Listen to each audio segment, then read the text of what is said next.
Olá, estudantes! Vamos dar continuidade à nossa aula sobre avaliação da aprendizagem. Nós vamos tratar agora um pouquinho sobre a definição de avaliação escolar, né? Primeiro, uma das definições de avaliação escolar é apreciação qualitativa sobre dados relevantes do processo ensino-aprendizagem. Segundo, auxiliar o professor e a escola a tomarem decisões sobre suas práticas. Ou seja, a avaliação ela vai consistir também em avaliar a prática do professor. Muitas vezes, quando nós estamos em sala de aula, nós não sabemos se o aluno está entendendo ou não, se aquela forma que nós estamos explicando, ela está sendo clara e objetiva para o estudante, se ele consegue ter uma compreensão de como estamos falando, e a avaliação ela acaba ajudando nesse aspecto de visualizar se de fato essa forma como nós ensinamos está sendo clara. Então, quando nós percebemos, como nós avaliamos e nós temos um feedback de que muitos alunos tiraram notas baixas, aí nós temos a possibilidade também de rever a nossa prática docente. E também ela vai auxiliar, a avaliação escolar, ela vai auxiliar o estudante e a família a refletirem sobre o seu envolvimento no processo. Esse ainda é um aspecto muito delicado, porque muitas famílias não se envolvem no processo da escolarização dos filhos e nem no processo do ensino e aprendizagem. Simplesmente cobram a nota, mas não entende que até chegar àquela nota nós temos um percurso a ser caminhado ou a ser percorrido. Freire ele traz uma frase bem interessante que ele vai dizer o seguinte: a avaliação é da prática educativa e não um pedaço dela. O que ele quer dizer com isso? Ele quer dizer que a avaliação ela tem que compor toda a prática educativa, ela não é só do momento final, ela não é só para dar uma nota, ela é também para construir a aprendizagem como um processo, construir o ensino para que esse ensino contribua de fato para uma aprendizagem significativa, uma aprendizagem consistente. E aí nós vamos ter três tipos de avaliação e suas funções. Nós vamos falar um pouquinho da avaliação diagnóstica, formativa e somativa, que no ambiente escolar da educação básica são as que mais aparecem. A avaliação diagnóstica, ela tem como objetivo determinar capacidades, aptidões, conhecimentos prévios, potencial de aprendizagem, desejos, causas subjacentes às dificuldades de aprendizagem. Para alguns professores, a avaliação diagnóstica é aquele momento que chega ao apresentar o conteúdo e pergunta: vocês conhecem? Vocês já ouviram falar? O que vocês sabem desse conteúdo? O que vocês aprenderam sobre? Você consegue associar esse conteúdo com o seu cotidiano? Isso ele está fazendo um levantamento, um prognóstico para verificar o que a turma traz, e a partir de então ele começa a apresentar o conteúdo. Então esse é um tipo de avaliação que nós chamamos avaliação antes do ensino. A avaliação diagnóstica também ela vai determinar quais são os pontos de partida para a organização e como nós vamos sequenciar o ensino. E ela deve ser aplicada no início da unidade, do bimestre ou do ano letivo, com a finalidade de realizar esse prognóstico.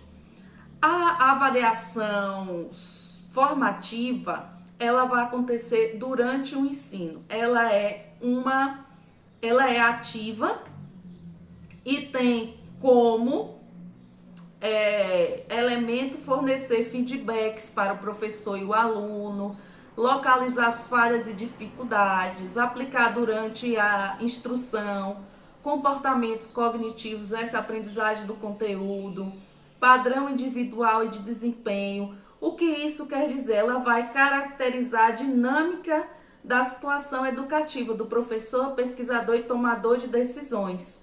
E aí a gente pensa o seguinte, como ela acontece, né? Quais são os exemplos dessa formativa? E aí nós temos um jogador, né? Um exemplo que eu achei bem interessante aqui, um jogador de futebol chuta a bola.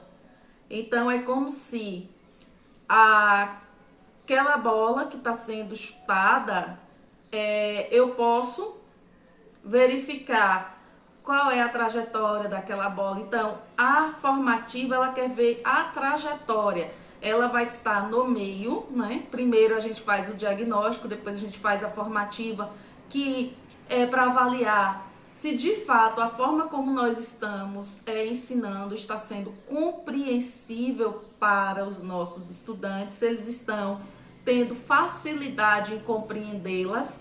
E essa nota, ela não é, essa avaliação formativa, ela não é punitiva. Ela tenta cada vez se aproximar da realidade do estudante para que avancemos juntos. E depois nós vamos ter a somativa.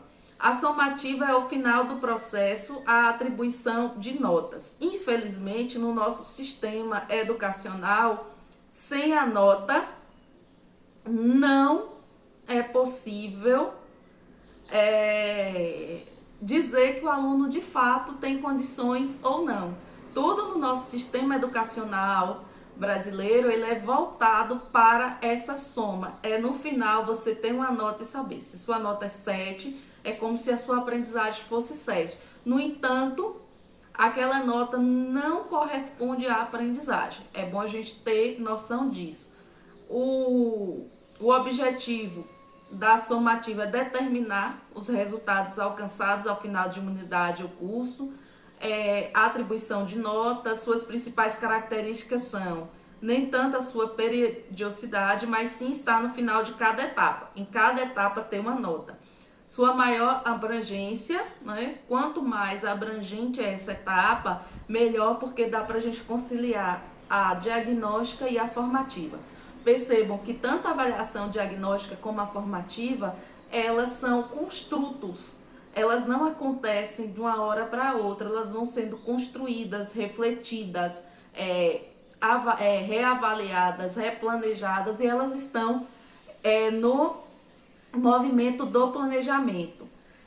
E cada um de nós podemos colocá-las no nosso processo de avaliação. Sei que com turmas muito cheias fica mais difícil, porém essas avaliações, as três em conjunto, que são as três que mais caem em concurso, elas vão nos ajudar bastante a gente a compreender quem é esse estudante, quais são as dificuldades que esses estudantes apresentam. E aí nós vamos ter algumas questões. Avaliação continuada versus avaliação pontual. A avaliação continuada, diagnóstica e formativa, elas vão ser o processo de como foram aquelas aulas, das atividades que foram construídas, da participação do estudante, e a somativa vai ser o produto final, a nota. Ou seja, elas dialogam entre si. Muitas vezes, mesmo nesse a formativa e a diagnóstica, elas chegam a uma somativa. Porém, a somativa não vai chegar a uma avaliação diagnóstica ou formativa. Como assim, Stelina? Explique melhor. Por exemplo, para chegar a uma avaliação somativa, eu posso fazer um diagnóstico, posso fazer o processo todo formativo para no final chegar à somativa. No entanto, se eu pensar só na avaliação como soma, só o instrumento, eu não vou estar possibilitando que esse diagnóstico realize. Por quê? Eu vou estar focada só no resultado final. E é isso que a avaliação, nessa perspectiva de diálogo entre esses três elementos, eles preconizam essa linha. Eu realizar o diagnóstico, ver como é que está o processo de aprendizagem dos estudantes e ao final mensurar uma nota. Os instrumentos de avaliação. nós precisamos escolher esses instrumentos que nós vamos utilizar. E quando nós fizermos as escolhas, nós precisamos pensar assim: quais são os objetivos que eu desejo medir ali? Quais são as competências e habilidades que eu desejo verificar se esse estudante ou se essa estudante alcançou? Quais são as condições que esses instrumentos vão ser utilizados? Vai ser naquela semana, tensa semana de prova? Porque vamos pensar, o fato de falar que somos avaliados, ele traz cargas emocionais também para os estudantes. Porque eles começam a pensar: poxa, eu vou ser avaliado. E ser avaliado é muito perturbador, porque nós ainda temos aquela sensação de ser avaliado é ser aceito, é dizer se eu tenho ou não condições de avançar. E todas as vezes que a gente fala em avaliação, a gente tem que pensar como é que vai ser esse movimento. Por isso que as escolas têm modificado, até tirado o nome semana de prova, semana de teste, porque a escola percebeu, muitos pesquisadores que vêm se debruçando nessa área de avaliação, eles perceberam o quanto isso mexe com o emocional do estudante. Então estão trazendo uma perspectiva mais construtivista, rompendo com esse modelo estático tradicional que é ter essa semana e sim, olha, todas as aulas contar como as atividades que são feitas e ao final, sem trazer essa carga emocional, apresentar outras propostas de avaliação. E aí nós vamos ter também a avaliação, ela pode ser dissertativa, que é uma série de perguntas que exijam capacidade de estabelecer relações, resumir, analisar e julgar. O que isso significa? Se eu pergunto agora para um estudante, eu apresento uma curva ascendente da Covid-19 e eu pergunto para ele quais são os impactos que a Covid-19 provocou no ano de 2020. Vamos pensar essa questão para futuramente. Aí ele vai... Quando ele consegue fazer relações, ele vai dizer, olha, no ano de 2020 a Covid impactou toda a economia mundial, ela trouxe diversos problemas, ela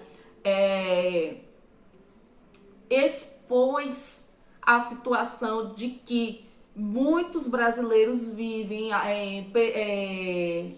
em ambientes, né, insalubres, em que não tinha condições de ter água potável para fazer higienização. Também a Covid, ela foi... Então, assim, ele vai desenvolver uma série de argumentos e vai fazer análise. Então, a avaliação dissertativa, ela quer provocar no estudante essas relações.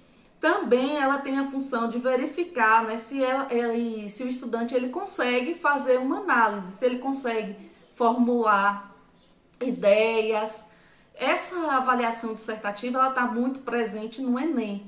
Verifica-se que no Enem você tem um elemento, né, um conjunto de questões e ali você não sabe qual é a disciplina que ele está pedindo, mas que envolve você ter conhecimentos diversos para fazer uma análise consistente para responder aquela questão. A vantagem desse tipo de avaliação é que o aluno tem a liberdade para expor os pensamentos, mostrando como ele organiza, interpreta, se expressa. Ela é chamada também de um tipo de avaliação progressista, porque permite ao estudante desenvolver a capacidade de argumentação e de conclusão e apresentação de provas. A avaliação dissertativa também está presente nas redações.